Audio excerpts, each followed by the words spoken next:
Here I am, all of the above adventures. I'm in my garage getting ready to cut my fenders for my CBI dual swing arm rear bumper. I'm looking at this video right here on YouTube that CBI gave us. It's an SR5 model. So the trim, my Limited, is a little bit different. So I'm trying to figure out what the exact measurements are to get this, because it doesn't have that bump right here like that one has. So I'm trying to figure that out. But it looks like it's going to be fun. Here's the bumper.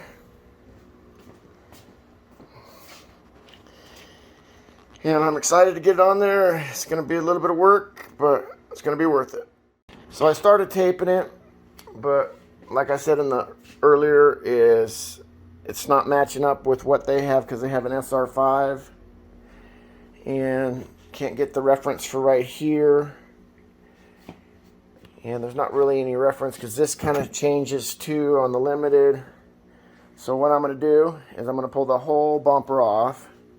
I'm going to mount the other bumper, and I'm going to take measurements off of that to figure out what my clearance is from the line of the bumper up, and I will cut it that way.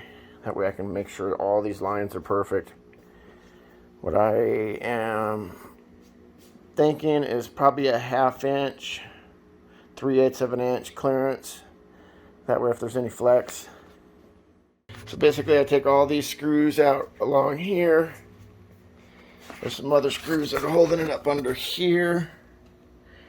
And then the screws right back in here. And I got to take those clips out. And then it's got little press clips that fit it in there.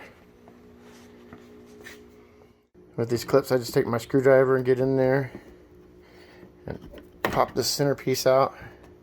That takes the tension off, and this whole piece is going to come off here. With that, be careful, those clips are not cheap from Toyota.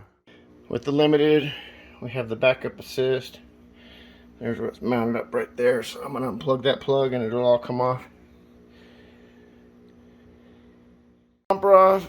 Okay, I got the rear bumper off. I do not know what the dimensions are going to be yet, so I'll have to wait to cut that. I want to get that other bumper mounted up. I just got done dropping the spare out of there. Now I'm getting ready to get some of these brackets and stuff out of the way, the recovery points, and then I'll figure it out. And then once I get the bumper on here, I'll measure from here down to the bumper in certain spots.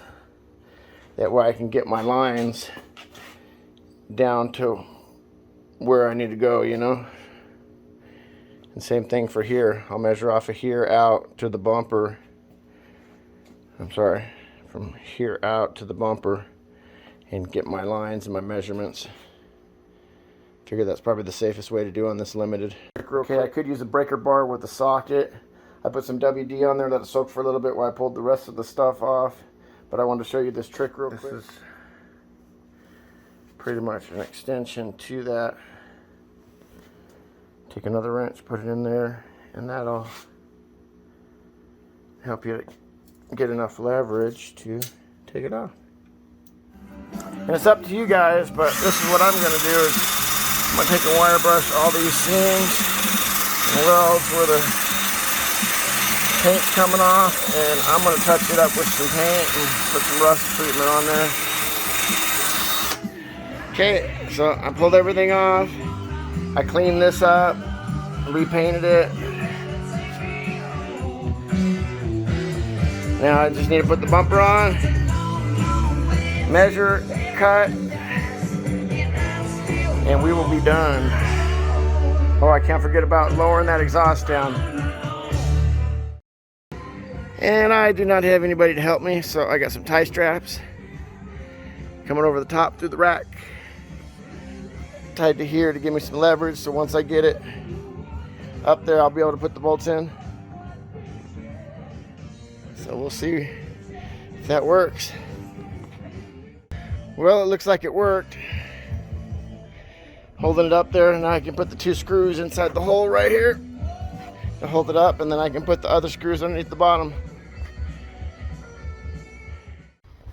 Well, it took a whole day to get it taken care of, and